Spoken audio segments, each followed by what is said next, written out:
राम राम दोस्तों, स्वागत है आपका हमारे चैनल जय बद्री विशाल में। आज हम अपने चैनल के माध्यम से सभी देशवासियों, प्यारे देशवासियों से कुछ बातें शेयर करना चाहते हैं, कुछ जानकारी देना चाहते हैं।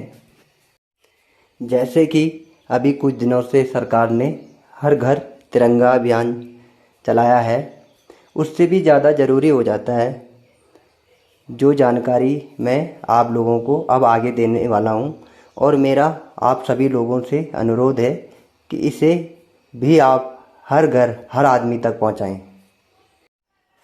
जब भी बात आती है हमारे राष्ट्रीय ध्वज तिरंगे की, तो हम सभी लोगों को यह ज्ञात होना चाहिए कि यह सिर्फ कागज़, कपड़ा या प्लास्टिक का टुकड़ा नहीं है। यह हमारे आन बान और शान है।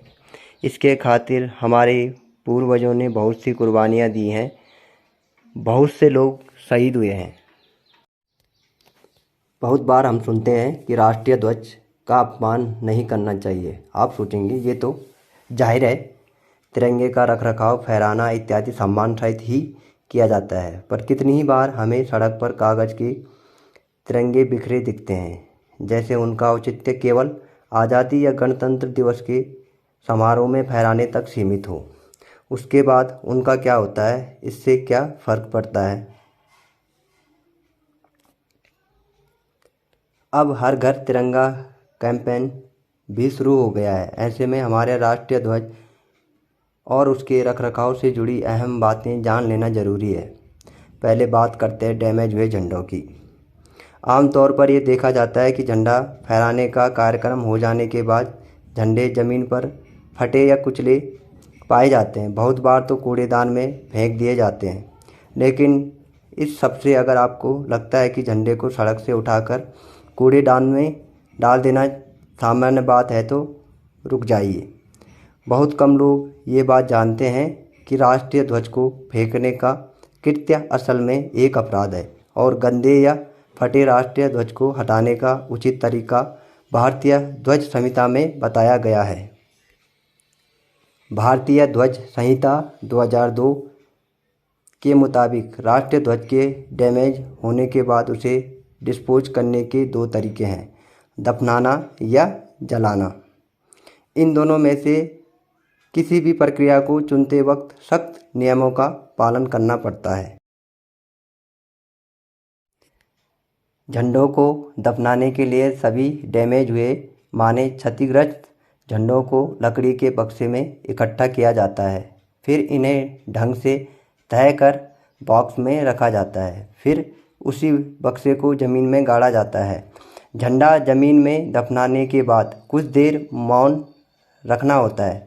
इस प्रक्रिया को करते समय शांतिपूर्ण वातावरण होना जरूरी है।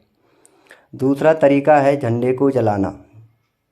जलाने के लिए एक सुरक्षित जगह चुनें और उसे साफ करें। झंडे को ढंग से तय करें, आग लगाएं और ध्यान से तय किए झंडे को आग की लपटों के बीच में रख दें।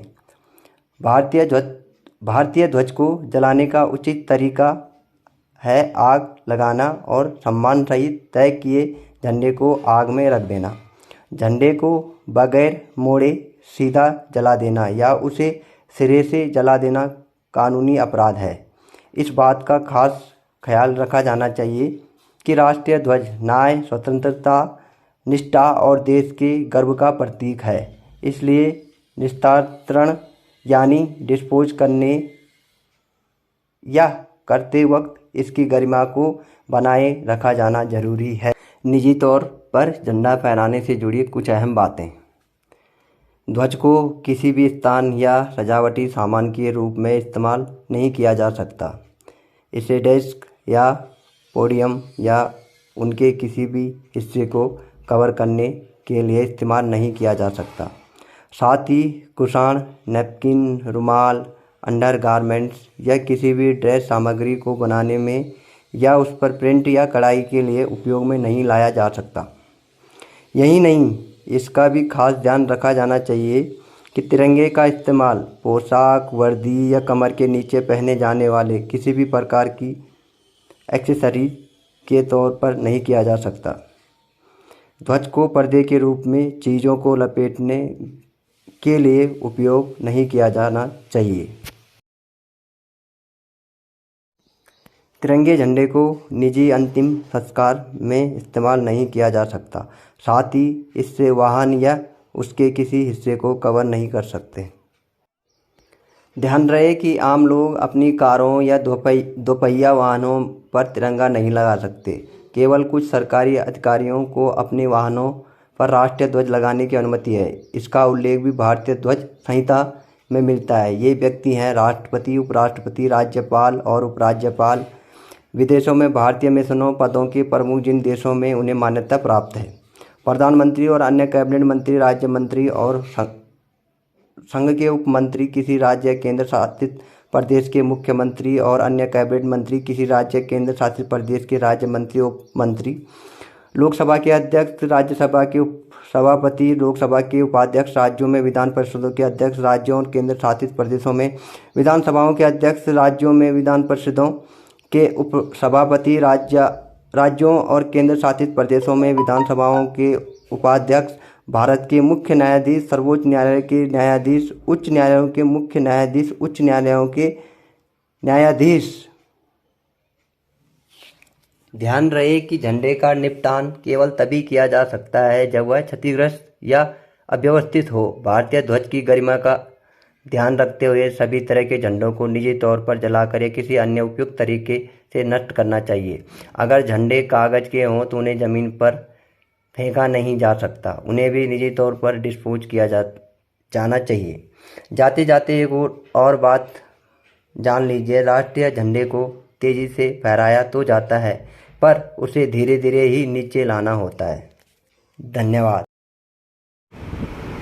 इसी देश के खातिर, इसी झंडे के खातिर, भारत माता के खातिर ये जवान इतनी मेहनत कर रहे हैं। जय हिंद।